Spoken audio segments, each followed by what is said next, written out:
भारत के राष्ट्रपति जो है लूला डी सिल्वा जो थे, उन्होंने भारत के प्रधानमंत्री को स्टेट विजिट पे बुलाया था, स्टेट डिनर किया था। स्टेट विजिट मतलब किसी एक व्यक्ति का डिनर नहीं होता है। एक तरह से आप मानिए कि एक देश दूसरे देश को मेहमान बना रहा है, मतलब उसको बुला रहा है। यानी भारत के प्रधानमंत्री डिसिल्वा के जो है मेहमान नहीं थे, पूरे ब्राजील के मेहमान थे। और वो एक तरह से भारत के प्रधानमंत्री यानी भारत को ब्राजील ने बुलाया था। एक डिप्लोमेटिक जो उसमें काफी हाईएस्ट लेवल का जो है एक संबंध, मतलब व्यक्तिगत दौरा होता है। और ये किसी भी भारतीय प्रधानमंत्री का, मतलब आप देख लीजिए कि काफी 57 सालों में पहला स्टेट जो है विजिट तो बहुत रहे हैं, लेकिन पहला स्टेट विजिट जो है भारत के प्रधानमंत्री का रहा है। वो 8 जुलाई को ब्राजील के स्टेट विजिट पे थे। वो ब्राजील की राजधानी ब्राजील में वो गए थे, ब्राजीलिया गए थे। वहाँ पे इनको बहुत ही परंपरागत तरीके से स्वागत किया गया, सब कुछ किया गया। कुछ समझौते भी हस्ताक्षरित किए गए थे। यानी इसमें इन दोनों देशों के बीच द्विपक्षीय संबंधों से जुड़े 5 प्राथमिकता वाले स्तंभों की भी बात की गई है। उसमें अगर देखा जाए तो रक्षा और सुरक्षा पे बात की गई है, खाद्य और पोषण सुरक्षा पे बात की गई है, ऊर्जा उत्पादन और उपभोग में वैश्विक परिवर्तन और जलवायु परिवर्तन वाले स्तंभ पे बात की गई है, डिजिटल परिवर्तन, उभरती प्रतियोगियों पर भी बात की गई है, रणनीतिक क्षेत्रों में औद्योगिक साझेदारी की बात की गई है। इन 5 में जो कोर है या स्तंभ है, पिलर है, इन्हीं के आधार पे दोनों देशों द्वारा अपने जो रणनीतिक संबंध है उसको आगे बढ़ा देने की बात की गई है। और साथ ही साथ है ये कहा गया है कि जो उनकी सरकारी एजेंसियां हैं, इन्हीं 5 प्राथमिकता वाले स्तंभों में द्विपक्षीय सहयोग को मजबूत करने के लिए मिलकर काम करेंगे। देखा जाए अगर भारत और ब्राजील का संबंध देखा जाए तो एक तरह से भारत एशिया महाद्वीप का हिस्सा है और दक्षिण एशिया का आप कह सकते हो, और ब्राजील है आप लैटिन अमेरिका या दक्षिण अमेरिका का सबसे बड़ा जो है द्वीप है। फिर भी काफी हमारे ब्राजील के बीच में काफी कॉमनिटी है। सबसे पहला तो अगर ऐतिहासिक आधार से देखा जाए तो दूरी के बावजूद दोनों देशों के बीच औपनिवेशिक काल से ही संपर्क रहा है। वास्को डी गामा भारत में आया था 1498 में। कहां पे आया था? गोवा में। पुर्तगाली था। उसके 2 साल बाद 1500 ईस्वी में एक पुर्तगाली खोजकर्ता पेड्रो अल्वारेस कैब्राल ये ब्राजील की यात्रा पे जाता है। ठीक है, वास्को डी गामा 1498 में भारत आता है, पुर्तगाली था। और उसके बाद पुर्तगाल का यहाँ पे एक तरह से व्यवस्था बनता है और वो काफी समय तक, यहाँ तक कि अंग्रेजों के जाने के बाद से भी 450 साल तक ये पुर्तगाल का हमारे गोवा में शासन था। ब्राजील में भी 300 साल से ज्यादा समय तक वहां पे पुर्तगाली शासन रहा है।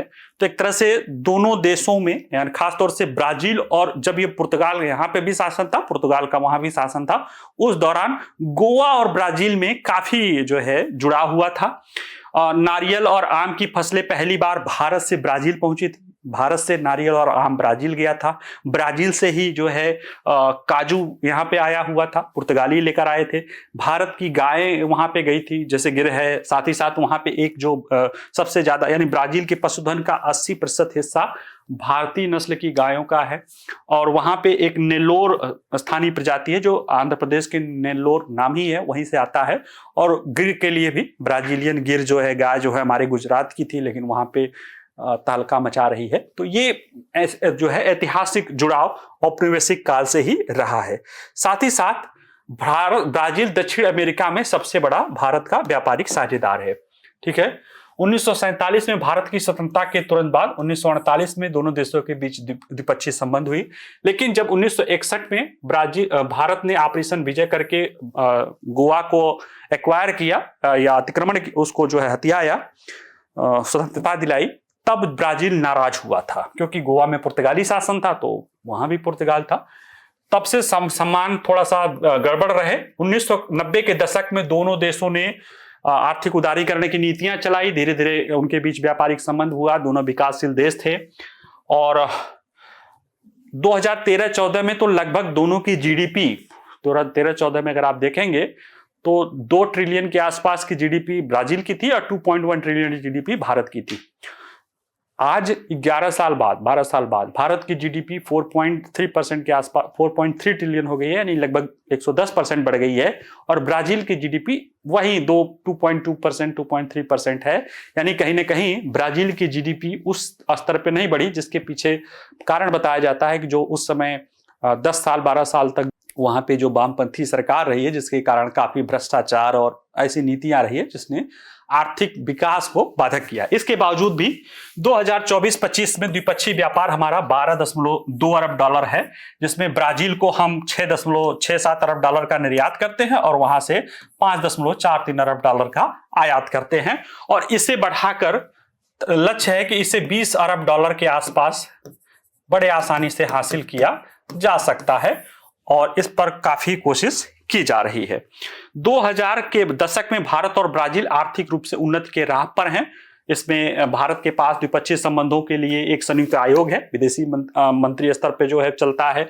साथ ही साथ रणनीतिक वार्ता भी होती है, 2+2 रणनीतिक सैन्य वार्ता होती है, यानी विदेश मंत्री और रक्षा मंत्री दोनों की बात होती है। ये 2024 में पहली बैठक हुई थी। ब्राजील और भारत दोनों ब्रिक्स के समूह सदस्य हैं, संस्थापक सदस्य हैं, G20 के सदस्य हैं, G4 के सदस्य हैं। G4 वो संगठन है जो कि संयुक्त राष्ट्र संघ में सुधार के लिए प्रयास करता है, संयुक्त राष्ट्र सुरक्षा परिषद में शामिल होने के लिए। अंतर्राष्ट्रीय सौर गठबंधन का ब्राजील सदस्य है। बायो फ्यूचर प्लेटफॉर्म या बायोफ्यूल अलायंस जो है उसका ब्राजील और भारत दोनों हैं। तो ये ढेर सारी जो बहुपक्षीय मंच है और जो ग्लोबल साउथ के देश है, उनको लेकर भारत और ब्राजील का अच्छा खासा संबंध है। हालांकि भारत की जीडीपी बहुत तेजी से बढ़ रही है, जबकि ब्राजील की जीडीपी धीमी दर पे है। उसके पीछे कई सारे घोटाले और नीतियां हैं, लेकिन ब्राजील भारत के साथ जुड़कर एक मजबूत ग्लोबल साउथ के विकास में और आर्थिक विकास की तरफ भी आगे बढ़ने की कोशिश कर रहा है, जिसमें सुरक्षा अन्य पहलू भी शामिल हो रहे हैं। ठीक है, अभी ये भी सुनने में आ रहा है कि वो हमारा आकाश डिफेंस सिस्टम लेने की बात कर रहा है।